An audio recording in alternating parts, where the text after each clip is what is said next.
만성 간 질환 환자에서의 내시경에 대해서 말씀드리도록 하겠습니다. 만성 간 질환은 간의 염증이 6개월 이상 지속되는 경우를 말합니다. 대표적인 에티올로지로는 바이럴 헤파타이티스, 알코올릭 리버 디지즈, 넌 알코올릭 패티 리버 디지즈가 있고 오토이뮨 커즈들과 윌슨, 헤모크로마토시스와 같은 유전 질환 및 하트 페일리어도 크로닉 리버 디지즈를 유발할 수 있습니다. CLD 환자에서의 스크리닝 엔도스코피에 대해서 먼저 말씀드리겠습니다. 누구를 대상으로 무엇을 보기 위해 시행할 것인가에 대한 고민이 필요하겠습니다. 만성 간 질환 환자들은 간 기능에 따라서 크로닉 헤파타이티스, 컴펜세이티드 시로시스, 디컴펜세이티드 시로시스로 분류할 수 있고 간 기능이 떨어질수록 베릭스 블리딩과 같은 합병증이 올라가게 되고 프로시저 릴레이티드 블리딩 리스크가 올라가게 됩니다. 내시경의 목적으로는 베릭스 스크리닝, 게스트릭 캔서 스크리닝, 콜론 캔서 스크리닝이 있겠습니다. 일반 환자들의 가장 흔한 어퍼 GI 블리딩의 원인은 펩틱 얼서로 약 70%가량을 차지합니다. 반면에 시로시스 환자에서는 베릭스 블리딩이 어퍼 GI 블리딩의 50에서 60%가량을 차지하고 베릭스 블리딩이 발생했을 때 모탈리티가 10에서 20%가량으로 높아서 간 경변 환자에서는 베릭스 스크리닝이 매우 중요하겠습니다.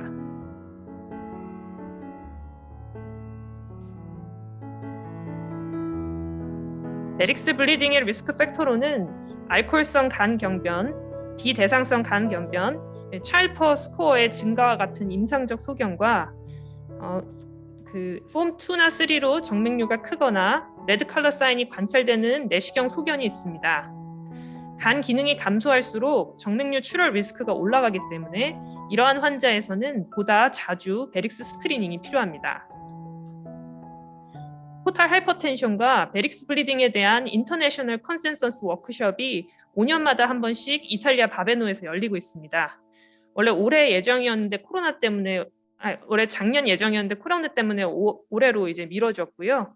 가장 최근은 2015년 4월에 열린 바베노 6 컨센서스입니다.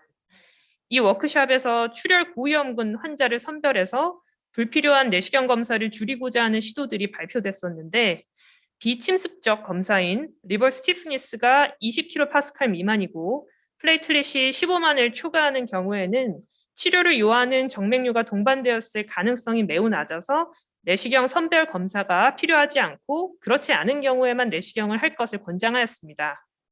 추가로 익스펜디드 바베노 6 크라이테리아에서는 LS가 25kPa 미만이면서 혈소판이 11만을 초과하는 경우에도 내시경 선별 검사가 필요하지 않다는 새로운 기준을 제시했습니다. 하지만 우리나라에서는 비침습적 검사를 통한 정맥류 출혈 고위험군 환자 선별에 대한 신뢰도가 아직 높지 않고 우리나라는 내시경 검사에 대한 접근성이 높기 때문에 이러한 선별 검사의 유용성이 높지는 않습니다. 스크리닝 목적의 EGD는 크로닉 헤파타이티스 환자에서 일반 위내시경 인디케이션에 따라서 시행하고 컴펜세이티드 시로시스의 경우에는 식도 정맥류의 발생과 진행 정도를 확인하기 위해서 2에서 3년 간격으로 시행하고 디컴펜세이티드 시로시스의 경우에는 식도 정맥류 리스크가 더 높기 때문에 보다 간격을 짧게 1에서 2년 간격으로 시행할 것을 권합니다.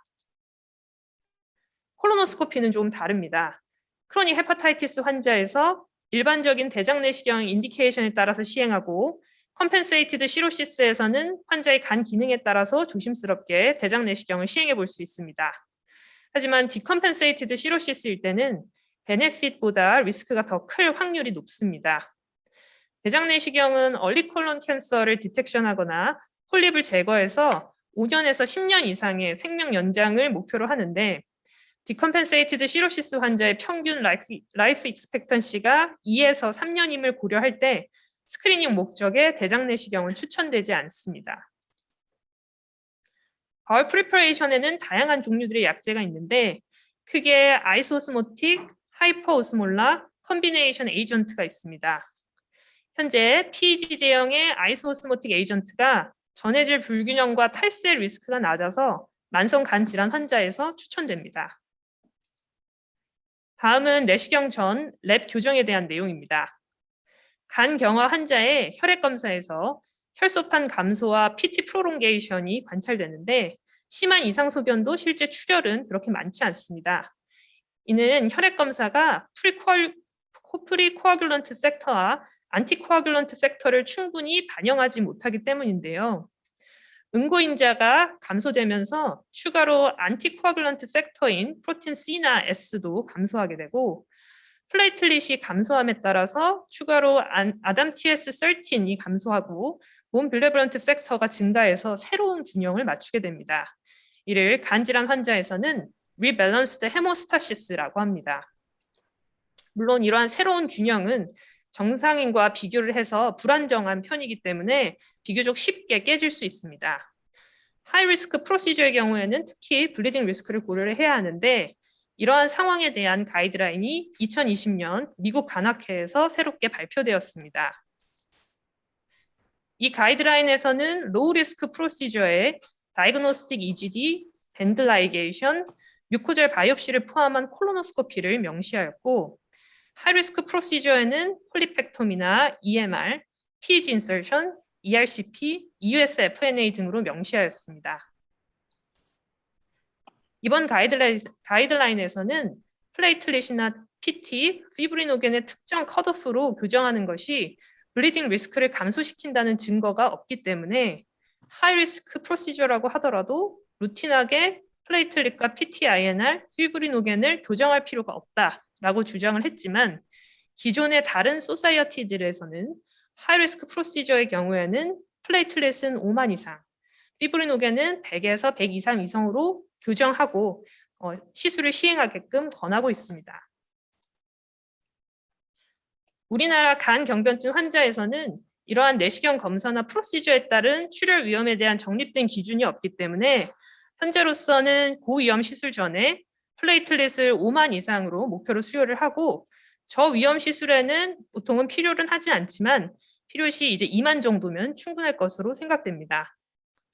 PT-INR은 루틴하게 FFP를 줄 필요는 없지만 INR이 매우 프롤ongation 돼 있는 경우에는 바이옵시가 정말 꼭 필요한지는 다시 한번 생각하고 시행하는 것이 안전하겠습니다.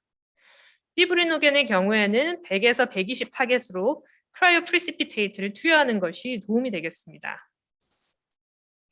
다음은 세데이션입니다. 세데이션의 종류로는 토피컬 아네스테지아와 인트라비너스 아네스테지아가 있습니다. 토피컬 아네스테지아의 경우에는 리도케인 스프레이를 많이 사용하는데 이는 IV 미다졸람과 비교해서 내시경 톨러런스를 뚜렷하게 향상시키지는 못했지만 레칭은 유의하게 감소시켜서 환자가 좀 더 쉽게 내시경을 받을 수 있도록 도움을 줍니다. 다음은 미다졸람입니다. 미다졸람은 쇼데팅 벤조다이아제핀으로 약제 자체가 헤파토톡시시티 라이클리우드 스코어 2로 간 독성은 없지만 간의 사이토크롬 P450의 엔자임으로 대사가 되고 아디포스 티슈에 어큐뮬레이션 되기 때문에 지방간 환자와 시로시스 환자에서는 하프라이프가 증가하게 됩니다. 특히 시로시스 환자에서는 하프라이프가 2.5배 정도 증가한다고 알려져 있습니다.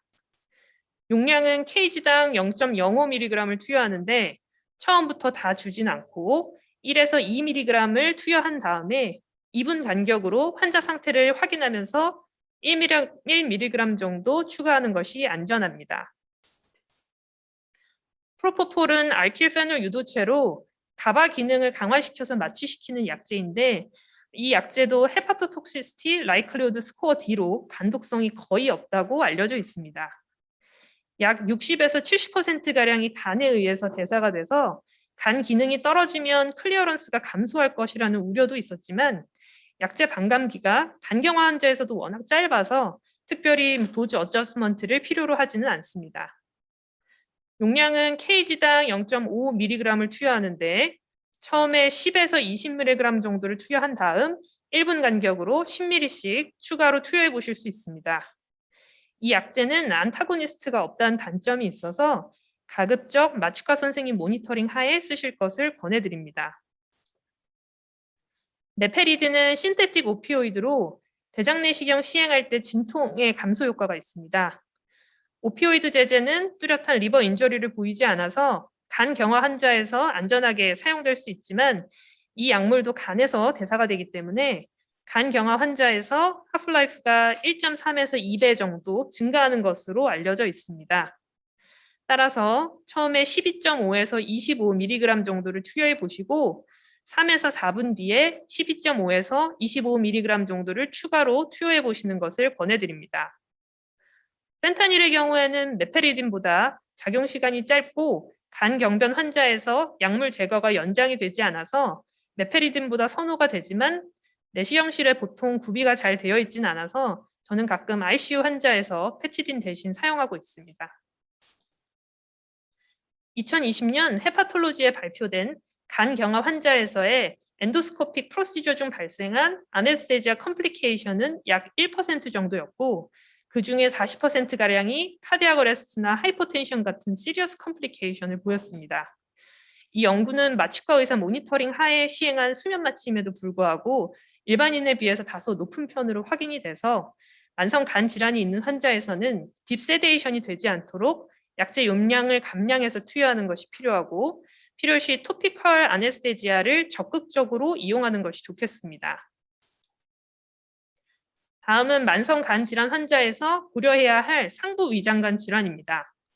대표적으로 게스트릭 베릭스, 펩틱 얼서, 헬리코박터 파일로리 인펙션, 포탈 하이퍼텐시브 게스트로패시가 있습니다. 에소파지얼 베릭스의 경우에는 크기, 모양, 위치, 색깔에 따라서 분류하고 있습니다. 먼저 크기의 경우 리니어 비너스 디스텐션을 보이면 F1, 비디드하고 톨처스한 양상을 보이면 F2, 튜머러스한 양상을 보이면 F3로 표기합니다. 이렇게 F1, 2, 3로 표기할 수 있고 베릭스의 경우에는 보통 레프트 게스트릭 베인이나 숏 게스트릭 베인 이제 위에서 타고 올라오는 양상이기 때문에 보통 에소파거스의 어느 레벨까지 올라와 있는지가 중요합니다. 그래서 그것을 로케이션으로 표기를 하고 베릭스 표면의 색깔에 따라서 화이티쉬인지 블루이쉬인지 표기합니다. 베릭스 표면의 레드 컬러 사인의 정도에 따라서 0에서 3으로 나누어서 표기합니다. 예를 들어서 이러한 모양의 베릭스가 미드 에소파거스까지 올라와 있다면 폼은 F2에서 3, 그리고 로케이션은 미드, 그리고 컬러는 블루이쉬에서 F3LMCB라고 표기를 하고 표면에 레드 컬러 사인이 상당히 많기 때문에 RCS3로 표기합니다. 게스트릭 베릭스의 경우에는 에소파지알 베릭스의 연결 여부에 따라서 구분을 하게 되고 에소파지알 베릭스와 연결돼서 레서 커비에치에 위치하는 경우는 게스트로 에소파지알 베릭스 1, 그리고 에소파지알 베릭스와 연결되고 펀더스에 위치하는 경우는 GOV2, 에소파지알 베릭스와 연결 없이 단독으로 펀더스에 위치하는 경우에는 아이솔레이티드 게스트릭 베릭스 1, 그리고 위내에 다른 부위에 위치하는 경우는 IGV2로 표기합니다. 발생 빈도는 GOV1에서 가장 흔하고 블리딩은 IGV1에서 가장 흔한 것으로 알려져 있습니다. 형태는 이제 크기에 따라서 스몰, 미디움, 라지 사이즈로 나누고 추가로 아까와 같이 RCS 여부나 얼서, 블러드 클롯, 부착 여부 등을 표기하게 됩니다. 정맥류가 진단이 되면 정맥류의 종류 및 출혈 리스크에 따라서 프라이머리 프로필락시스를 시행하게 됩니다.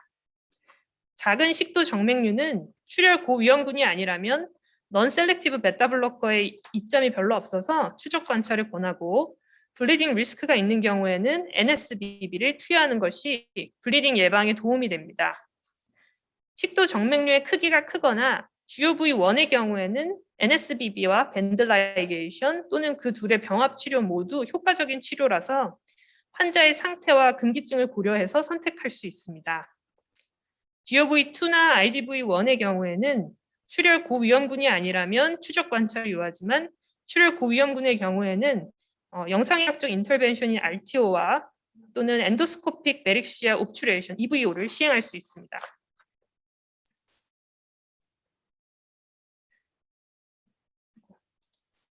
펩티걸스의 경우에는 정상인에 비해서 간경화 환자의 유병률이 20.8% vs 4%로 더 높다고 알려져 있고 간 기능이 감소할수록 소화성 기형의 유병률이 더 증가합니다. 기존 펩틱 얼서와의 차이점은 얼서 발생의 H 파일로리 역할이 명확하지는 않다는 점입니다.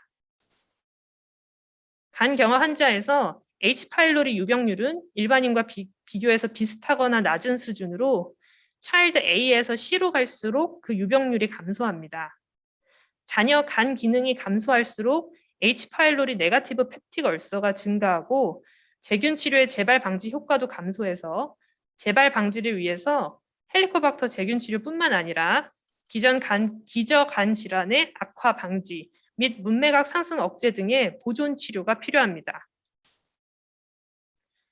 포탈 하이퍼텐션에 의해서 위 점막의 모자이크 모양 또는 뱀 피부 모양의 점막 변화를 포탈 하이퍼텐시브 게스트로패시라고 하고 어퍼 GI 블리딩의 소스가 될 수 있습니다. 리커런트 블리딩 발생 시에는 NSBB를 사용해서 포탈 하이퍼텐션의 조절이 필요하겠습니다. 다음은 에소파지얼 베릭스 블리딩의 세라퓨틱 엔도스코피입니다. 시로시스의 키 메커니즘인 포탈 하이퍼텐션은 헤파틱 비너스 프레셔 그레디언트로 측정을 하게 되는데 HVPG가 5mMH를 초과하면 포탈 하이퍼텐션이 있다고 정의하고 이것이 점차 증가해서 10mMH를 넘으면 정맥류가 발생하고 이를 CSPH, Clinically Significant Portal Hypertension이라고 합니다. 12를 초과하게 되면 그 압력으로 인해서 베릭스가 터져서 베릭스 블리딩이 발생을 하므로 포탈 하이퍼텐션이 키라고 할 수 있겠습니다. 포탈 하이퍼텐션이 있는 환자에서 어퍼 GI 블리딩 발생 시 먼저 리서시테이션을 시행하게 되고 추가로 혈관 수축제, 제한적 수혈, 항생제 투여가 필요합니다. 혈관 수축제의 경우에는 인트라비너스로 투여하는 털리프레신, 소마토스타틴, 옥트레오타이드가 있으며 현재까지는 털리프레신이 가장 효과가 증명된 약제이지만 메타아날리시스에서 이 세 가지 약제 간의 뚜렷한 효과 차이는 없었습니다. 혈관 수축제는 스플랭크닉 바소 콘스트릭션으로 문맥압을 감소시켜서 지혈 효과를 나타내고 사망률 감소와 그리고 지혈 성공률 향상을 높이는 약물입니다. 다음은 수혈입니다. 수혈의 경우에는 헤모글로빈이 7 미만 시 7에서 9를 타겟으로 해서 수혈하는 제한적 수혈이 헤모글로빈 9 미만일 때 9에서 11을 타겟으로 하는 리버럴 스트래터지와 비교해서 오버롤 서바이벌과 퍼더 블리딩을 유의하게 낮췄습니다. 과량의 수액과 수혈이 오히려 문맥압을 상승시켜서 출혈을 조장할 수 있어서 많이 수혈되지 않도록 주의를 요합니다. 만약에 블리딩 컨트롤이 잘 되지 않다면 추가로 플레이틀렛이나 크라이오 프리시피테이트를 수혈해 볼 수 있습니다. 현재 혈소판 수혈에 대해서는 임상 연구가 없어서 그 효과가 입증되지 않아 가이드라인에서는 추천하고 있지는 않습니다. 심한 혈소판 감소증을 보이는 환자에서 5만 이상을 유지하게끔 플레이틀렛을 수혈해 볼 수 있습니다. 다음은 FFP와 크라이오 프리시피테이트 리컨비넌트 팩터 7A입니다. 이전 임상 연구에서 FFP와 리컨비넌트 팩터 7A는 출혈 경향성 교정 효과가 뚜렷하지 않아서 권고되고 있지는 않습니다. 다만 피브리노겐의 경우에는 액티브 블리딩이 있을 때 100에서 120 이상으로 보충하는 것이 블리딩 아웃컴에 도움이 된다는 보고들이 있습니다. 한 번에 보통 3개에서 4개의 유닛 정도를 투여하는 것을 고려할 때 크라이오 프리시피테이트는 볼륨이 그렇게 크지 않아서 포탈 하이퍼텐션을 악화시킬 가능성은 낮은 편입니다. 하지만 이러한 플레이틀릿과 크라이오 프리시피테이트를 수혈하느라 내시경이 늦어지는 것은 이런 내시경이 늦어지면 안 됩니다. 위장관 출혈이 있는 간경화 환자에서 세균 감염의 발생 위험이 높아서 내원 당시부터 예방적 항생제를 필요로 합니다. 예방적 항생제는 사망률과 세균 감염, 재출혈을 모두 감소시키는 것으로 알려져 세균 감염 예방을 위해서 세프트리악손을 단기간으로 7일 이내로 투여하는 것이 권장됩니다. 리서시테이션 및 바소액티브 드러그와 항생제, 제한적 수혈을 시행하고 12시간 이내로 얼리 다이그노스틱 엔도스코피를 시행해서 베릭시알 블리딩이 확인된 경우에는 엔도스코픽 세라피를 시행하게 됩니다. 얼리 엔도스코피를 권하는 이유는 이전 연구들에서 증상 발현 후 12시간에서 15시간 이내에 조기에 내시경을 시행한 환자군과 그보다 늦게 내시경을 시행한 환자군을 비교했을 때 rebleeding rate와 survival rate가 유의하게 감소하는 것을 확인했기 때문입니다. 아직 이 주제에 대한 RCT 연구 결과는 없지만 현재까지 베릭스 블리딩이 의심이 된다면 내시경은 12시간 이내로 가급적 빠르게 시행할 것을 권합니다. EVL은 활동성 출혈이 있거나 recent bleeding 사인인 white nipple sign, 그리고 베릭스 표면에 얼서나 클롯이 붙어 있는 경우 또는 위 내에 혈액이 관찰되지만 식도 정맥류 외에 다른 출혈 병소가 관찰되지 않으면 급성 정맥류 출혈로 진단하고 밴드 라이게이션을 시행해야 됩니다. 활동성 출혈의 경우에는 출혈 부위나 출혈 바로 아래를 처음 결찰한 후에 지혈 부위를 확인하고 위 식도 접합부 상위 5에서 10mm부터 OCM 부위까지 차례로 EVL을 시행합니다. 밴들라이게이션은 메케니컬하게 혈관을 스트랭귤레이션 시키는 효과도 있지만 결과적으로는 해당 부위가 스롬보시스가 생겨서 네크로시스가 일어나고 이 부위가 힐링되면서 스카를 형성하면서 베인을 이라디케이션 시키는 효과가 있습니다. 베릭시얼 블리딩 환자에서의 PPI의 역할은 아직 논란이 되고 있습니다. 장기간의 PPI 사용은 감염 위험을 높이고 SBP나 간성뇌증의 발생 위험을 높일 수 있다고 알려져 있지만 포스트 EVL 블리딩을 낮추고 얼서 힐링에 도움이 된다는 보고들도 있어서 저는 EVL을 시행한 환자에서 2주 정도 쇼텀하게 PPI를 사용하고 있습니다. 지혈수 후에 5일 이내에 사망하거나 지속적인 토열, 하이포볼레믹 샥, 하루 동안 수혈 없이 3 이상의 헤모글로빈 감소가 있는 경우 출혈 실패로 정의하고 추가적인 처치가 필요합니다. 추가 처치 전에 브리징 테라피로는 SB 튜브를 이용해서 벌룬 템포네이드를 시행할 수 있습니다. 튜브에 에소파거스와 게스트릭 벌룬이 있어서 먼저 게스트릭 벌룬을 200에서 250cc 가량 공기를 넣어서 벌루닝을 한 다음에 이 튜브를 뒤에 NS 셀라인 한 500ml 정도를 달아서 당기면 대부분 벌룬 탐포네이드로 인해서 지혈이 됩니다. 이후에 반복적인 출혈의 경우에는 에소파지알 벌루닝도 추가로 조심스럽게 해볼 수 있지만 드물게 에소파지알 럽처 합병증이 발생할 수 있어서 주의를 요합니다. 이후 구조요법으로 다시 한번 밴들라이게이션을 시행해 볼 수 있고 팁스나 수술을 고려해 볼 수도 있습니다.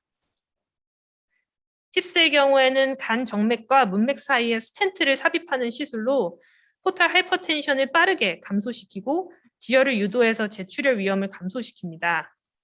하지만 간성뇌증 합병증이 증가하고 심부전이나 폐동맥 고혈압 동반된 환자에서는 시행할 수 없다는 단점이 있습니다. 정리해보면 스크리닝 엔도스코피는 모든 만성 간 질환 환자에서 시행하고 간 기능이 감소할수록 더 자주 시행해야 합니다. 스크리닝 콜로노스코피는 간 기능이 잘 유지되고 있는 환자에서 시행해 볼 수 있고 바울 프리퍼레이션은 아이소오스모틱 제형인 PEG 제형을 선호합니다.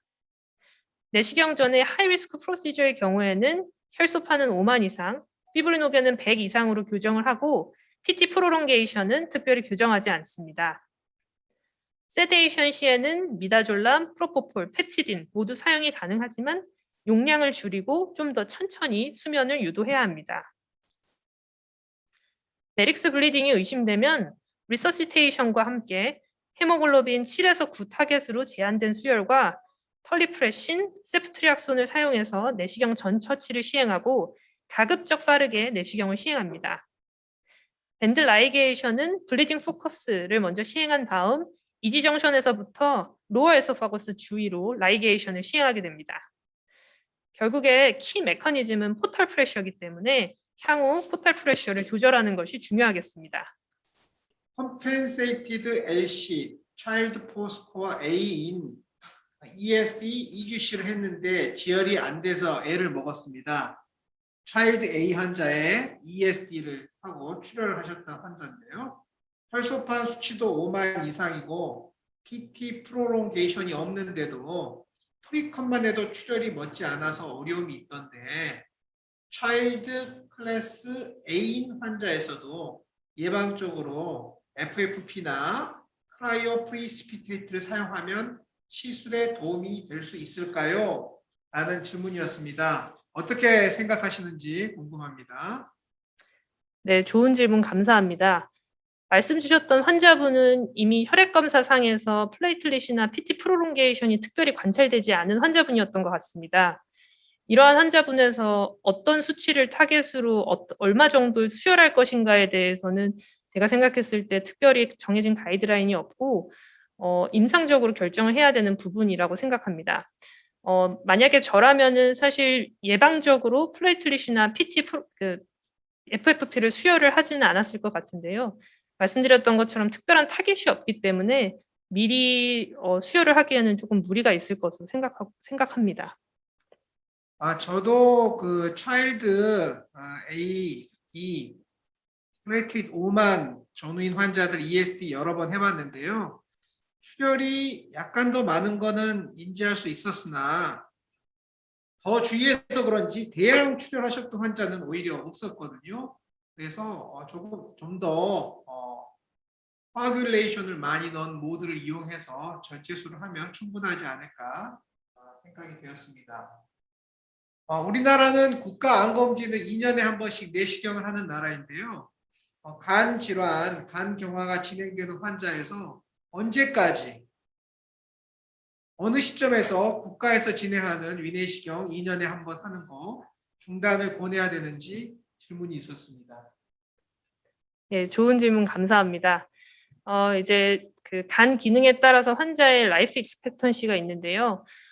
컴펜세이티드 시로시스 환자의 경우에는 특별한 환자의 간 기능에 따라서 워낙 세분화되기 때문에 특별한 라이프 익스펙턴시가 있지는 않고 약 적어도 10년 이상으로 보고 있습니다.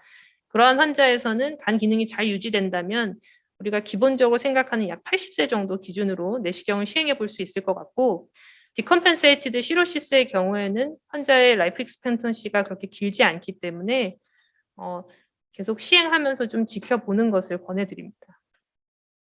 그래서 디컴펜세이티드 시로시스가 되면은 암 검진을 위한 위내시경이나 대장내시경은 하지 않는다라는 걸 알겠는데 그 베릭스 관찰 측면에서는 오히려 컴펜세이티드 시로시스보다 디컴펜세이티드 시로시스에서 간격이 짧았거든요. 그 부분이 좀 서로 상반되는 내용인 것 같아서 질문을 드렸던 건데 대장 내시경은 일단 무조건 스톱이고요. 디컴펜세이티드는 위 내시경은 베릭스를 관찰한다는 의미에서 하는 것이지 위암을 관찰하기 위해서 하는 것 아니거든요. 따라서 큰 AGC면 모를까 1, 2cm 미만의 작은 EGC를 찾기 위해서 노력을 한다거나 오히려 작은 EGC를 찾아가지고 불필요하게 매우 위험한 ESD를 하게 되는 그런 과정을 만드는 일은 필요하지 않을 것 같습니다. 디컴펜세이티드 시로시스가 아니더라도 디컴펜세이티드 직전에 있는 환자들 혹은 디컴펜세이티드 시로시스 있는 환자들은 그냥 베릭스나 잘 봐주면 된다. 위는 AGC만 없으면 된다. 이런 개념으로 접근하시면 좋지 않을까 싶습니다. 다음 질문은요. 리밸런스드 헤모스테시스라는 중요한 개념을 말씀 주셨습니다. PT 프롤롱게이션이나 플레이트릿 감소 그 수치 그 자체가 생각해 하는 정도보다는 출혈을 덜한다. 뭔가 다른 컴펜세이션이 된다라는 얘기여서 무척 다행인데요. 그래도 시로시스에 의해서 플레이트릿이 감소되어 있는 환자, 5만 이하인 환자, 이런 환자의 내시경 조직 검사 시 주의할 점, 이 점에 대해서 좀 코멘트를 부탁드립니다. 네, 좋은 질문 감사합니다. 이제 플레이틀릿이 감소되어 있고 예를 들어서 플레이틀릿이 약 3만 정도로 유지되고 있는 환자에서 내시경 조직 검사 시에는 이 환자가 꼭 조직 검사를 필요로 하는지에 대한 고민을 한번 다시 해보셨으면 좋겠습니다. 대부분 플레이틀릿이 5만 이하인 경우는 차일드 B 정도의 디컴펜세이티드 시로시스 환자가 많기 때문에 아까 이준행 교수님께서 말씀 주셨던 이게 정말 AGC를 의심하는 소견이라면 그때는 이제 블리딩 리스크를 안고 바이옵시를 시행하지만 그렇지 않은 경우에는 굳이 꼭 바이옵시가 필요한지 다시 한번 생각해 주시면 좋을 것 같고 바이옵시 시행 시에는 그 정도 수치라면 특별히 플레이틀릿이나 지혈 교정을 할 필요는 없지만 이제 조심스럽게 바이옵시 시행하고 지혈되는 것을 확인하고 검사를 종료하는 것이 안전하겠습니다. 네, 좋은 말씀 감사합니다. 조직 검사 너무 하지 말자. 내 눈으로 봐서 확실히 암이고 확실히 뭔가의 다음 치료가 필요하다라는 판단이 들었을 때만 조직 검사를 하시고요. 뭐 이로우전이 좀 있거나 발적이 있거나 혹시 있어도 작은 이주시일 경우, 아주 작은 이주시일 경우 이주시가 AGC가 돼서 돌아가실 건가 아니면 간이 더 문제일 건가 괜히 치료하다 문제되지 않을까 등등을 고려해서 합리적인 임상가로서의 결정이 필요하다고 생각합니다. 미다졸람은 헤파토톡시시티 라이클리후드 스코어 E고 프로포폴은 이제 스코어 D라고 하셨는데요. 헤파토톡시시티 라이클리후드 스코어 요거는 제가 전공의 때 배웠던 건 아니기 때문에 그것 좀 설명을 해주시면 좋겠습니다. 네. 미국 NIH에서 리버톡스라고 하는 홈페이지를 운영하고 있습니다. 이제 거기에서 드러그 인듀스드 리버 인저리 가능성을 측정하는 지표인데요. 이제 헤파토톡시시티 라이클로드 E의 경우에는 단 한 번도 케이스 리포트가 된 적이 없는 클래스이고 D는 케이스 리포트 정도만 된 경우를 의미합니다. 보통은 드러그 인듀스드 리버 인저리는 보통 C 정도 이상이면 양재 유발성 간염 가능성이 있겠다 이렇게 생각하고 있는 수치입니다. 그러니까 미다졸람은 헤파토톡시시티 스코어 E이므로 케이스 리포트조차 없다라고 지금 분류되는 상황입니다. 그러나 간경화가 제법 있는 환자들은 미다졸람 1ml 가지고도 진정이 되는 수가 많거든요.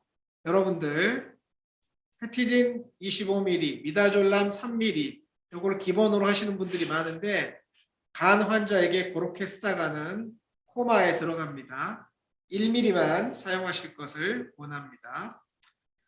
헬리코박터 파일로리 제균 치료, 간 환자에서의 헬리코박터 파일로리 제균 치료에서 약제 조정이나 주의해야 될 점이 있는지 질문이 들어왔습니다.